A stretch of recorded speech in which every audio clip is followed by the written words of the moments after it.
두 번째는 복음 전파의 거점입니다. 여기 마태복음 10장을 한번 보죠.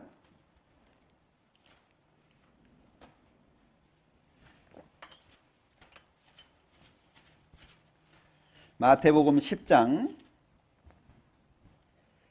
2절부터 이제 1절부터 보면 12제자를 부르시고 능력을 주셔서 전도하라고 내보내시게 됩니다. 자, 그런데 제자들이 이제 5절에 보면 예수님이 12제자를 내어보내시잖아요. 그러면서 하시는 말씀이 이방인의 길로도 가지 말고 사마리아의 고을에도 들어가지 말고 차라리 이스라엘 집에 잃어버린 양에게로 가라. 그러면서 9절에 보면 너희 전대에 금이나 은이나 동이나 가지지 말고 여행을 위하여 주머니나 두벌 옷이나 신이나 지팡이를 가지지 말라. 이는 일꾼이 저 먹을 것 받는 것이 마땅함이니라. 아무 성이나 촌에 들어가든지 그 중에 합당한 자를 찾아내어 너희 떠나기까지 거기서 머물라. 또 그 집에 들어가면서 평안하기를 빌라. 그 집이 이에 합당하면 너희 빈 평안이 거기 임할 것이요 만일 합당치 아니하면 그 평안이 너희에게 돌아올 것이니라. 그러면 이제 나와서 이제 발에 먼지까지 떨어버려라 라고 말씀하신 거예요. 여기에서 아주 중요한 부분이 뭐냐면 11절이에요. 전도를 할 때 어느 지역에 전도를 하러 갔을 때 가장 중요한 게 뭐냐면 거점을 준비하는 거예요. 그냥 혼자 여기저기 막 돌아다니면서 뭐 이렇게 전도하는 게 아닙니다. 어느 성이나 촌에 들어갔을 때 제일 먼저 하는 것이 뭐냐면 합당한 자를 찾아내는 거예요. 그게 거점이 되는 거예요. 우리 교회도 마찬가지입니다. 우리 교회도 우리 교회는 다른 여러 교회들처럼 개척이라고 하는 것이 잘 안 맞는 것 같아요. 왜냐하면 아무도 없는데 사람 하나 보내가지고 전도해 이게 아니고 한 사람이 구원을 받으면 그 사람이 토대가 돼가지고 그 사람 가족으로 가요. 예를 들면 스페인에 가족이 한 사람 구원을 받았습니다. 우리 가족 전도해 주세요 그런단 말이에요. 그럼 가서 전도해요. 스페인에서 전도를 하다 보니까 여러 교회들이 생겼어요. 근데 스페인이라고 하는 나라가 갑자기 경제가 어려워졌어요. 그런데 그 스페인의 무적 함대 기억하시죠? 남미 쪽을 싹 쓸었잖아요. 그러니까 이 스페인은 남미 쪽에서 돈 벌러 온 사람들이 많아요. 남미는 가난하니까. 이 막 스페인이 어려워지니까 야, 안 되겠다. 고향으로 돌아가자. 돌아갔는데 돌아가면서 생긴 게 남미교회예요. 이해되시죠? 막 불을 피고 있는데 삽을 집어넣고 끼얹으면요 불씨가 쫙 나르잖아요. 그것처럼 이 남미 지역에 우리 집에 가자. 응? 우리 아버지가 계시다. 우리 친척이 있다. 그렇게 해가지고 퍼지는 거예요. 그러니까 제일 중요한 게 뭐냐면 한 사람 한 가정. 복음의 거점이 굉장히 중요합니다. 복음을 전할 때, 개척할 때 제일 어려운 게 뭐냐면 갈 데가 없는 거예요. 먹을 것도 필요하죠. 잠잘 곳도 필요하죠.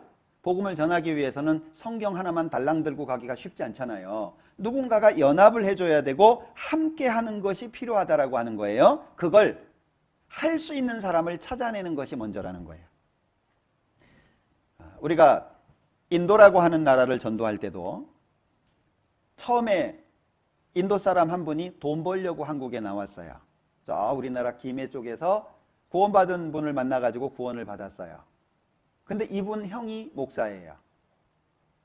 인도에도 전도해야지. 그래서 들어가가지고 거기를 기점으로 해서 인도 선교가 된 게 지금의 모습이에요. 근데 만약에 인도에 연고가 전혀 없다. 그럼 어떻게 인도에 전도하죠? 전도하기가 참 어려운 부분이에요. 러시아 선교 같은 경우에도 마찬가지예요.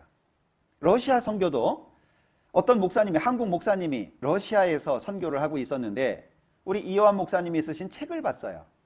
야, 이런 책을 다 썼냐? 자기 발로 찾아왔어요. 서울중앙교회를. 그래가지고 목사님을 만나가지고 러시아 전도해 주세요. 그래서 시작된 게 러시아 선교예요. 몽골 선교도 마찬가지예요. 지금 몽골에도 굉장히 많은 교회들이 있는데 자매님 한 분이 돈 벌려고 한국에 나왔어요. 우리 형제님을 만났네.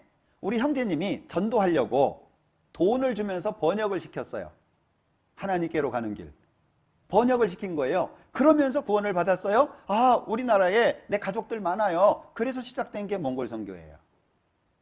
만약에 우리 목사님 한 분 몽골에 던져놓듯이 이렇게 야 가서 몽골에서 전도해. 그럼 어떻게 할까요? 난감하죠. 예, 거점이 필요하다는 거예요. 그러니까 이 교회는 지상 최대의 명령이 이 복음 전파인데 그 복음 전파가 교회를 통해서 전해진다 그 얘기예요.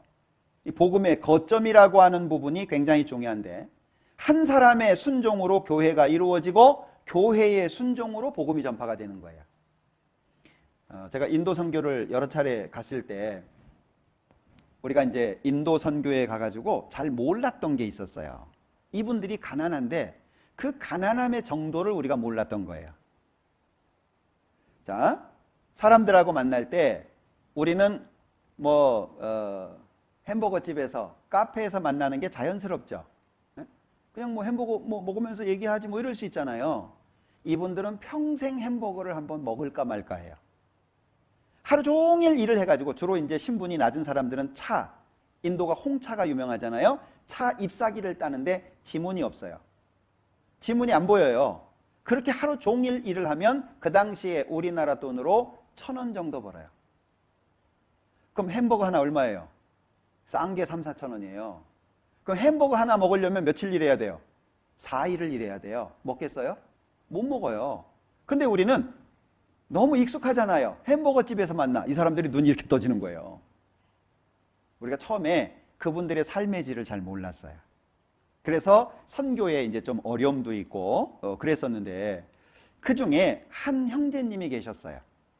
우리가 전도를 시작한 곳은 인도 동북부 지역입니다. 방글라데시 위쪽으로. 그런데 이분이 우리나라 돈으로 한 30만 원 돈 되는 걸 가지고 왔어요. 그거 얼마큼 벌었을까요? 하루에 이렇게 1,000원씩 벌어가지고 그걸 가지고 와서 선뜻 딱 내놓으면서 우리 집에서 집회해 주라고.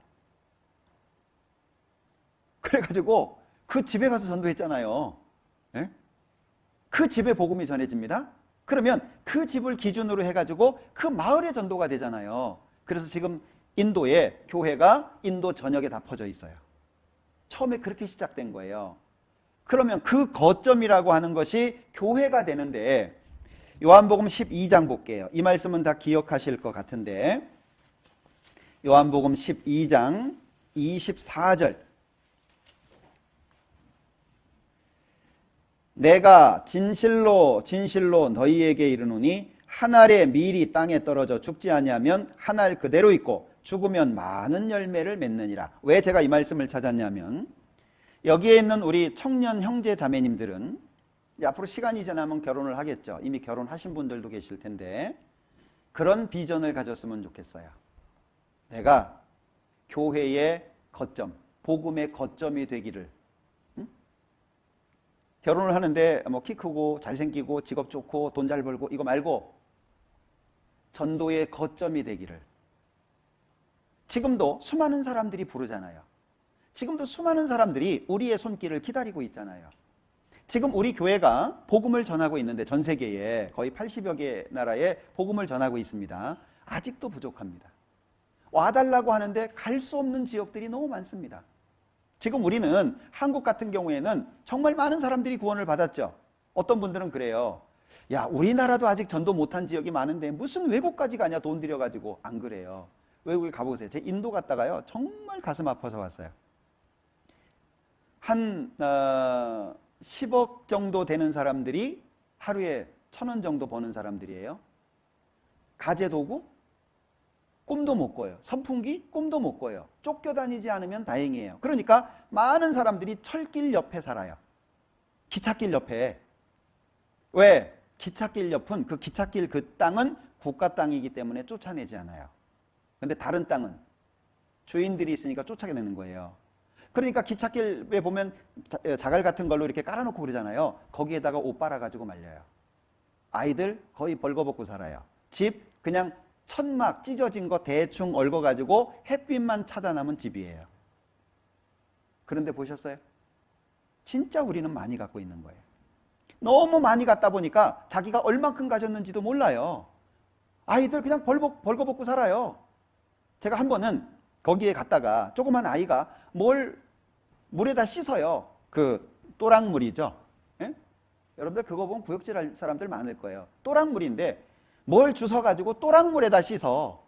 그리고 그걸 먹어요. 그 또랑물을 보면 구역질한다니까요. 가진 게 없어요. 지금 우리에게는 교회가 지금보다 훨씬 더 큰 능력과 힘이 필요합니다. 그럼 그 능력이 하나님이 안 주셔서냐? 아니에요. 우리가 못 받아들여서예요. 왜? 거점 때문에. 복음을 위해서 살고자 하는, 복음을 위해서 죽고자 하는 사람들이 점점 적어지니까, 나를 위해서, 내 안락을 위해서 사는 사람들이 많아지다 보니까 내가 정말 복음의 거점이 돼야 되겠다, 이런 사람들이 적어지는 거예요. 우리 시대에 교회가 중요할 수밖에 없는 이유죠. 사도행전 16장입니다. 사도행전 16장 15절. 저와 그 집이 다 세례를 받고 우리에게 청하여 가로되 만일 나를 주 믿는 자로 알거든 내 집에 들어와 유하라 하고 강권하여 있게 하니라. 누구죠? 앞에 보면 루디아입니다. 자주장사 루디아. 이 루디아로 말미암아 시작된 교회가 빌립보 교회입니다. 복음의 거점이 됐잖아요. 아마 전 세계에서 성경이 전해지는 곳마다 이 루디아의 이름은 계속 불리워질 거예요. 그죠? 얼마나 영광스럽겠어요. 어떤 사람이 노래 가사를 썼어요. 그리고 어떤 가수가 그 노래를 불렀어요. 그리고 그게 히트를 쳤어요. 그러면 그 노래가 누군가에게 불리워질 때마다 돈이 계속 들어오는 거 아시죠? 어디든지 루디아의 이름이 불려질 거 아니에요. 루디아가 어떤 마음을 가졌냐, 어떻게 살았냐, 이것이 계속 알려지지 않겠어요? 빌립보 교회의 거점이 됐어요. 루디아가. 그런 마음을 갖는 게 필요하다는 거예요. 왜? 만약에 구원받은 사람들이 많이 있음에도 불구하고 거점이 될 만한 사람이 없다. 그럼 어쩔까요? 구원받은 사람들은 여럿이 있는데 이미 교회는 세워졌는데 복음의 거점이 없어요. 희생하고 집을 개방을 하고 정말 복음을 위해서 자신을 내놓을 사람들이 없다. 그러면 그 교회는 생명력이 끊어집니다. 교회는 계속 구원의 역사가 나타나야 돼요. 구원의 역사가 나타나지 않으면 문제가 생길 수밖에 없는 거예요. 우리는 달려가든지 넘어지든지, 서 있는 건 없어요. 달려가든지 아니면 넘어지든지 둘 중에 한 가지입니다. 고린도전서 16장.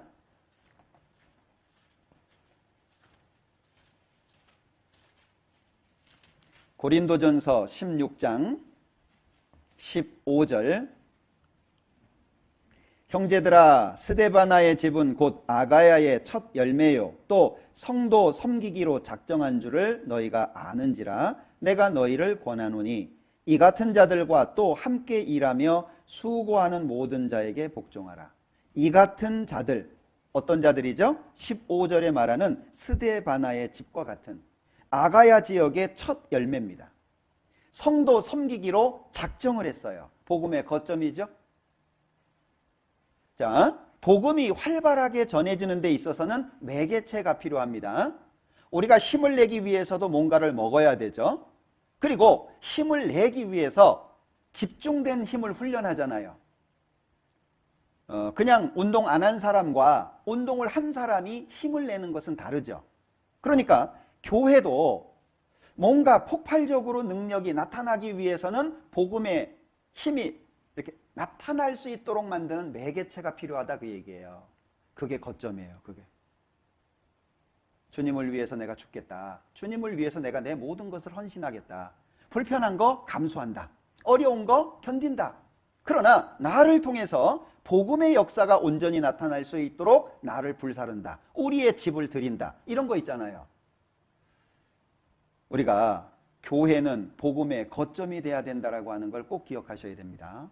여러분들은 그걸 앞으로 이루어야 될 사람들이잖아요. 결혼도 해야 되고 직장도 가져야 되고, 그리고 이제 교회 안에서 집중된 힘을 나타내야 되는 사람이나 가정이 돼야 될 거 아니에요? 복음의 거점 되기를 기도하시면 좋겠어요. 응? 우리 가정이 하나님 앞에 바쳐지는, 우리의 가정이 하나님 앞에 드려지는, 그러려면 어려운 거, 힘든 거, 왜? 한 알의 밀이 땅에 떨어져 죽어야 돼요. 죽지 않으면 하나 그대로 있을 수밖에 없어요. 죽어야 돼. 내 감정 따지고, 내 느낌 따지고, 내 어떤 기분 따지고 언제 갈 거예요? 신앙생활은 울면서 가야 되는데. 이스라엘 백성들이 법궤 뺏긴 이야기 아시죠? 사무엘상에. 법궤를 뺏겼어요. 그게 그 블레셋 지역에 여러 지역을 돌아다니는데 가는 곳마다 재앙을 내리니까 블레셋 사람들이 아이고 안 되겠다, 이거 돌려보내자. 어떻게 수레를 만들고 법궤를 올리고 예물을 쥐 형상으로 예물을 올리고, 앞에는 새끼를 낳은 지 얼마 안 된 젖나는 암소 2마리를 세우되 앞에 인도자를 안 세운다. 그리고 자연스럽게 이스라엘 땅으로 가면 하나님이 하신 일이고, 만약에 우연히 이루어진 일이라면 자기 새끼들한테 젖먹이로 갈 거 아니에요? 근데 이 소가 어쩌죠? 베세메스 이스라엘 땅으로 쭉 가는데 울면서 가잖아요. 울면서. 자, 도착했어요. 이스라엘 땅에 도착했어요. 돌려보냈어요? 제가 한동안 그게 문제가 됐어요. 야, 하나님도 야박하다. 아니, 새끼 난 지 얼마 안 됐는데 울면서 여기까지 왔으면 잘한 건데, 야, 그걸 또 잡아서 바치냐? 나중에 알게 됐어요. 그게 신앙이에요. 그게. 예. 하나도 남기지 않고 다 드리는 거예요. 왜? 6월절 때 양을 잡아서 구워 먹는데 하나도 안 버리죠. 머리부터 정강이까지 다 불에 구워 먹어요. 하나도 버리면 안 돼요. 왜? 예수님 전부에 참여하는 거예요. 예수님의 전체에 참여하는 거예요.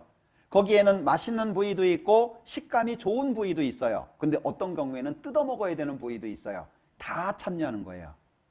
그게 우리의 신앙이에요. 나의 조금 남겨두고 요만큼 남겨두고 아니에요. 내 모든 걸 드리는 게 신앙이에요. 결국에 도착했죠. 수레는 땔감으로 썼어요. 그리고 암소는 잡아서 하나님께 제물로 바쳤어요. 그게 신앙이에요. 울면서 가요. 우리 신앙생활을 할 때 복음이라고 하는 거, 구원을 받아야 교회 안에 들어가기 때문에 죄인이 구원받는다는 이것보다 무엇이든지 우선되는 게 있으면 안 돼요. 거기에 나까지 굴복시키는 거예요. 그래서 바울 사도는 나는 날마다 죽는다. 내 마음에 들어서 가는 게 아니에요. 내 기분이 좋아서 가는 게 아니에요. 나를 구원하신 주님이 이미 가신 길이니까 우리가 가는 거예요. 그 길 따라가는 거예요. 우리도 때로는 울 수 있겠죠? 우리는 때로 막 답답하고 슬프고 막 마음이 안타까울 수도 있겠죠? 그런데 울어도 괜찮아요. 근데 걸음은 멈추면 안 돼. 우리 형제님들 군대 갔다 오셨죠? 군장 메고 행군하죠? 자도 괜찮아. 근데 발은 움직여야 돼. 자매님들은 이해하지 못하는 일이라고 합니다. 그런데 군대 갔다 온 형제님들은 알잖아요. 자는데 간다니까요. 예. 그러니까 신앙생활이 그래요. 울어도 괜찮아. 마음 아파도 괜찮아. 가슴 아프고 막 가슴이 찢어지고 괜찮아요. 걸음은 멈추면 안 돼요. 주님 오시는 그날까지. 그러니까 우리는 복음의 거점이 되기 위해서 기도하셔야 돼요. 마음속에 딱 새겨놓으세요. 나 그리고 내 가정은 주님께 바친다. 복음을 위해서 복음의 거점이 된다. 그걸 마음속에 딱 작정하셔요. 그러면 멋진 삶을 살 수 있을 겁니다. 두 번째였습니다.